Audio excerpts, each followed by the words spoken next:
Do you struggle to go number 2? Is everything all right in there?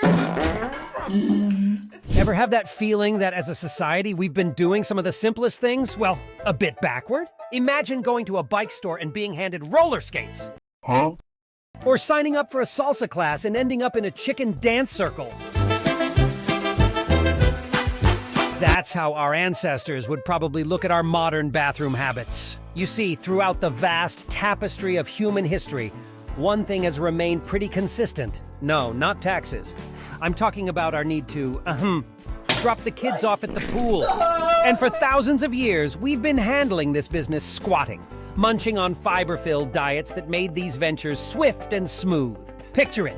Cavemen and women snacking on a buffet of fiber-rich berries, then finding a secluded spot to assume the position. That's right, the squat. But somehow, in our age of smartphones, smart homes, and even smart refrigerators, because apparently my fridge needs to tweet, we've overlooked the smart way to poop. Modern toilets, while fancy, have led us astray from our roots. And by roots, I mean the instinctive squatting position that's been the go-to for our predecessors. Not to mention our slight oversight in leaving fiber out of the party. That's like hosting a karaoke night and forgetting the microphone. 1, 2, 3! When the truth is found. Why does this matter? Well, fiber is the unsung MVP of digestion. It's the DJ that keeps the party going in your gut. The right tracks, or in this case, snacks, ensure everything flows smoothly, from the first bite to the final curtain call. And as for the squat, it's not just some ancient relic or a trendy yoga pose.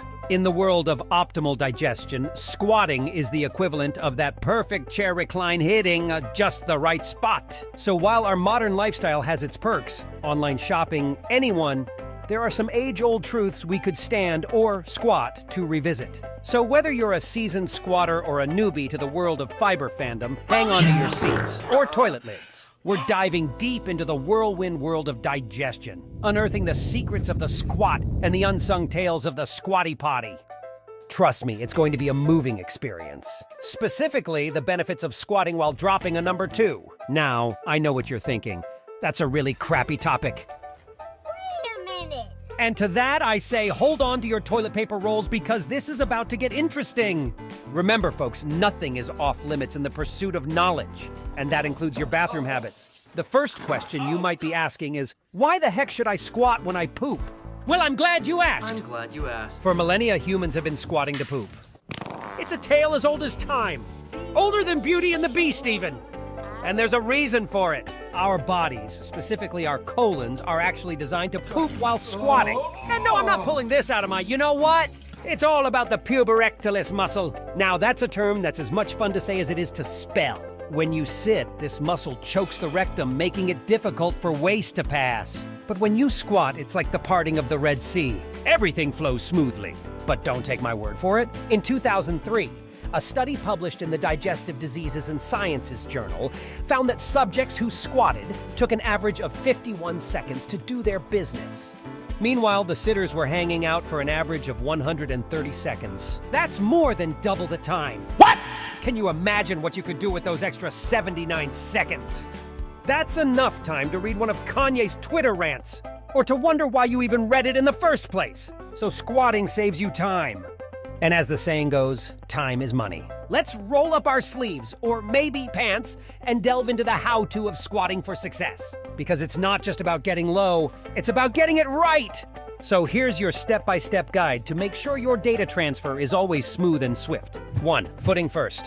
Your foundation is key. Begin by planting your feet firmly on the ground, slightly wider than hip width apart. This stance ensures you're rooted and balanced. Sort of like how you'd set up if you're about to lift something heavy, although we're hoping that's not the case here. 2. Spine alignment. Maintain a straight back. No slouching. No, God!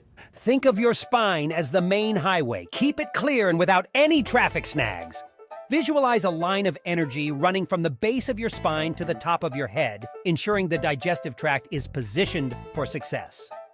3. Deep knee bends. This isn't a modest dip or a half-hearted attempt. Go deep and bend those knees. Your thighs should ideally press gently against your abdomen. This pressure works wonders, helping compress the colon and get everything in position. 4. Hands placement. While you might be itching to catch up on your social feeds, your hands have a job too. Either join them in front of you in a prayer-like gesture or rest them on your knees. This not only aids in balance but makes you look like a pro squatter. 5. Relax and let it happen. Proper positioning is half the battle. Now focus on relaxing. Take a deep breath, release, and let nature work its magic. Remember, this isn't a race or a forceful event. Avoid straining because, trust me, that's a road you don't want to go down. 6. Graceful exit. Once you've completed the main event, it's time to make your exit. Slowly straighten those knees and rise, maintaining your straight spine. Stand tall, knowing you've just embraced an age-old technique. But if you're thinking, my body isn't going to cooperate with this squatting business, don't despair. There's a gadget that marries the convenience of our modern thrones with the ancient wisdom of squatting. There's a product called the Squatty Potty. It sounds like something you'd use to potty train a toddler who just drank a gallon of apple juice, but it's a game changer for adults too. No acrobatics required. In fact, a study published in the Lower Urinary Tract Symptoms Journal found that using the Squatty Potty significantly reduced straining and bowel movement time in subjects. So it's a stool for better stools. How poetic. The Squatty Potty was the brainchild of a Utah family. Bobby Edwards designed the first prototype in 2010 for his mother, Judy, who had been struggling with, well, dropping her payload. After a doctor suggested she use a footstool to lift her legs, Bobby thought, why not make a product that could help everyone poop like a champ? So with a jigsaw and a plank of wood in his garage, the first Squatty Potty was born. The product stayed relatively underground until 2014. The company then took a gamble on an unconventional ad campaign. Because that video went viral, and voila! The Squatty Potty found its place in pop culture. It even made its way onto the Howard Stern Show and the Dr. Oz Show, which, as we all know, are the two unquestionable pillars of American cultural commentary. Since then, the Squatty Potty has sold over 4 million units. 4 million? That's more than the population of Los Angeles. But remember, its origin isn't rooted in humor, but in solving a genuine health issue. So if you've been thinking about investing in your bowel health, consider joining the millions of satisfied squatters. Now, while we're on this oh-so-glamorous topic, let's not forget the role of fiber in this equation. Because let's face it, your Squatty Potty can't do all the work. Fiber! It's not just the stuff that makes cardboard tough or gives your oatmeal its oatiness. When it comes to bowel movements, there are two kinds of fiber that really run the show: soluble and insoluble fiber. Soluble fiber dissolves in water and turns into a gel-like substance. Insoluble fiber, on the other hand, doesn't dissolve in water.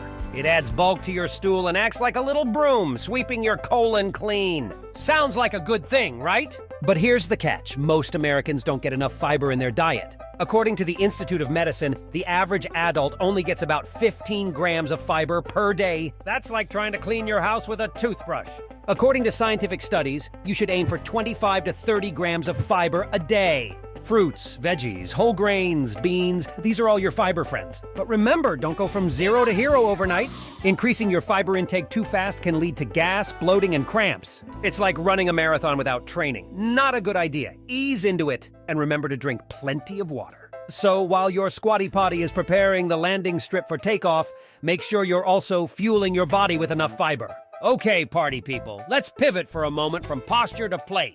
So, without further ado, here's our list of the top 10 foods high in fiber that'll keep your system humming like a well-tuned guitar.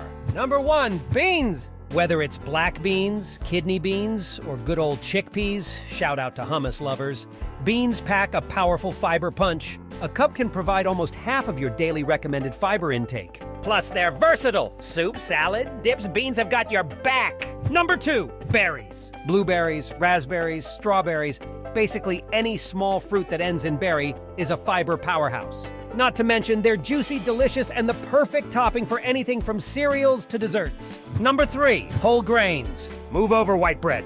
The whole grains are in town. Oats, barley, quinoa, and whole wheat are like the Avengers of the fiber world. They come together to provide a mix of soluble and insoluble fiber, helping you feel full and ensuring things move along at a good clip. Number 4, broccoli. Not only is broccoli packed with fiber, but it's also a nutritional dynamo, boasting vitamins, minerals, and antioxidants. Steam it, roast it, or throw it into a stir-fry.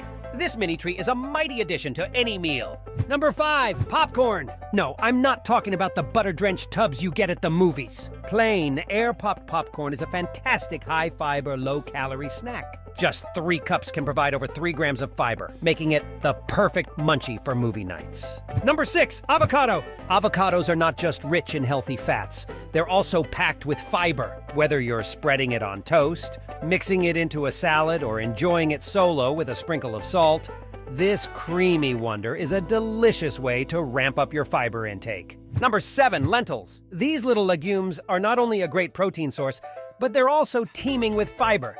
Soup, stew, salad, or curry lentils slip seamlessly into so many dishes. Number 8, chia seeds. Add them to your smoothie, sprinkle them over your yogurt, or make a chia pudding. When these little seeds absorb liquid, they expand and form a gel-like consistency, which is not only fun and a tad slimy, but also super beneficial for your gut. Number 9, Brussels sprouts. Roasted with a dash of olive oil, salt, and maybe a sprinkle of cheese, and you'll have a fiber-rich side dish that even the skeptics will love. Plus, apart from fiber, they come loaded with vitamins and are surprisingly good roasted until crispy. Number 10, almonds. Not only are almonds the perfect crunchy snack, but they also provide a hearty dose of fiber. Whether you're munching them raw, toasted, or enjoying almond butter on toast, you're treating your body to a tasty fiber boost. And the bonus? They're also packed with healthy fats, protein, and vitamin E. Incorporating these fiber champions into your daily meals will not only delight your taste buds, but also ensure your digestive system remains in tip-top shape. But let's face it, while eating a fiber-rich diet is a move in the right direction, how you finish the race also matters. If squatting like our ancestors feels like an Olympic feat, don't sweat it. But remember, folks, as much as we jest about the benefits of squatting to poop, it's important to consult your physician before making any major changes to your bathroom habits. But in all seriousness, while we've had some fun tonight, the point is this: small changes can have big impacts on our health, even when those changes take place in the bathroom. So here's your call to action. Consider taking a squat. That's all for today, folks. We'll see you in the next video.